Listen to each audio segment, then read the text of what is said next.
The Pilgrims. William Bradford sat at his loom in the little house he had built for his family in Leyden, Holland. There he had married Dorothy May. They had a small son named John. All day long William ran the shuttle between the threads to make cloth. It was slow, tiring work, but it was the only way he could make a living in Holland. He had no land there to farm. "William," Dorothy called to him from the next room. "Someone's knocking on the door. Can you go? I'm feeding John." William was glad of a chance to stretch his legs. He went to the door. It was his neighbor, William Brewster. All of the people of the Scrooby church lived close together now in Leyden. "Mr. Brewster, when did you get back from England?" William grasped the hand of his old friend and drew him into the house. "Is the ship ready? Are we to go to America?" Mr. Brewster sat down on the settle near the fire. He sighed and rubbed his face. He looked very tired. "We've had a hard time," he said. "The merchants have not paid the money they promised us for our cloth. The ship isn't ready.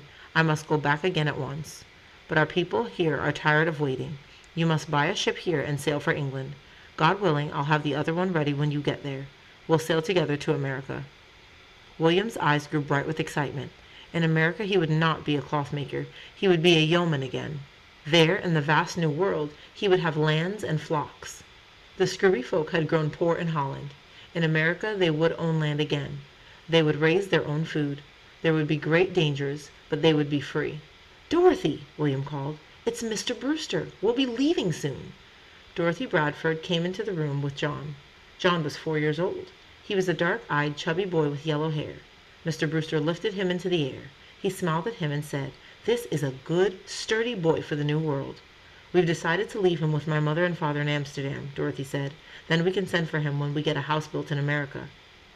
After Mr. Brewster returned to England, William Bradford took charge of selling the group's property. He bought supplies which they would need in America, and he bought a ship. At last everything was ready. 41 of the Scrooby group were going to America. The rest would wait in Holland until a town could be built. However, the whole congregation went along to Delft Haven to see William Bradford's group leave. A big barge came up the canal near the Bradford home. What a running to and fro there was when it arrived. Men carried trunks and furniture onto the barge. William hurried back to the houses to make sure nothing was forgotten. The children ran across the plank onto the barge and then back again. At last the barge began to move. It passed through the busy town of Leyden and out into open country. The flat fields of Holland lay far below the water level of the canal. It was a funny feeling to look down from a boat on grazing cows and on men hoeing the fields. The group traveled 20 miles by canal. Often they had to wait for the canal gates to open. But at last they came right up beside the Speedwell, their ship. Now everything had to be lifted out of the barge. When the ship was loaded, everyone gathered on the deck.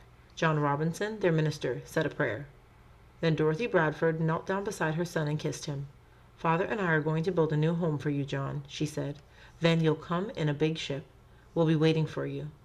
John's face began to pucker, but his father picked him up in his strong arms and held him close. "You're a big boy now," William said. "We want you to take good care of Grandmother and Grandfather May. And when you come to America, we'll have a good farm with cows and sheep and—" "Can I have a sheep for my own, like the one your grandfather gave you?" John asked eagerly. William had told him about Mercy and the farm in Yorkshire. "Yes, son, you may have one for your very own," said William. John wriggled out of his father's arms and ran to his Grandfather May. "I'm going to have a real live lamb," he said. "My father said so." As the Speedwell pulled away, William and Dorothy stood close together on the deck. John stood on the dock waving to them. "I hate to leave him," Dorothy said. Her voice sounded choked. "He looks so little." "We're Pilgrims now, my dear," William said. "We must leave him in God's hands." The Speedwell reached England in a few days. There Mr. Brewster was waiting with another ship, the Mayflower, and more passengers for America. The two ships sailed together, but when they had gone 300 miles on their voyage, the Speedwell sprang a leak. Both ships turned back to England, where all who still wanted to go to America were crowded into the Mayflower. It was bigger than the Speedwell, but it seemed very small with 102 passengers aboard. 33 of the passengers were children. They swarmed over the ship. They raced up and down the gangways. They made friends with the sailors. Life on the Mayflower was so exciting they didn't mind the cold food or the lack of space. They didn't even mind going without washing in order to save water.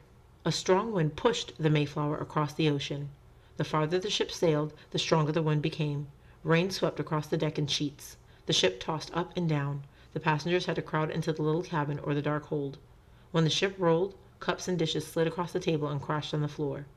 When it tossed, mountains of seawater broke over the deck. The boards in the cabin ceiling worked loose. Cold water poured down on William and Dorothy and the other passengers. Surely the ship could never live through such a storm. Crack! With a noise like a cannon going off, one of the ship's main beams broke. Captain Johns shouldered his way through the crowd of sick and soaked people in the cabin. "It may be best if we put back for England again," he told Mr. Brewster. "To put back after all they had endured?" "We've a large jackscrew in the hold," William Bradford told the captain. "Can we fix the beam with that?" "We can try," said Captain Jones. "John Alden, Captain Standish," William called, "will you come with us to the hold?" John Alden was a barrel maker and a carpenter, a big, tall, blond young man. He would know how to put the screw in place. Mild Standish was a soldier, short, red of hair and face. His strength would be useful. Together they all went down to the hold. They fixed the beam. The ship kept on for America. At last the weather cleared. The ocean grew calm. One day, almost 4 months after leaving Holland, a sailor called down from the top of the mainmast, "Land ho! Land ho! Off the starboard bow!"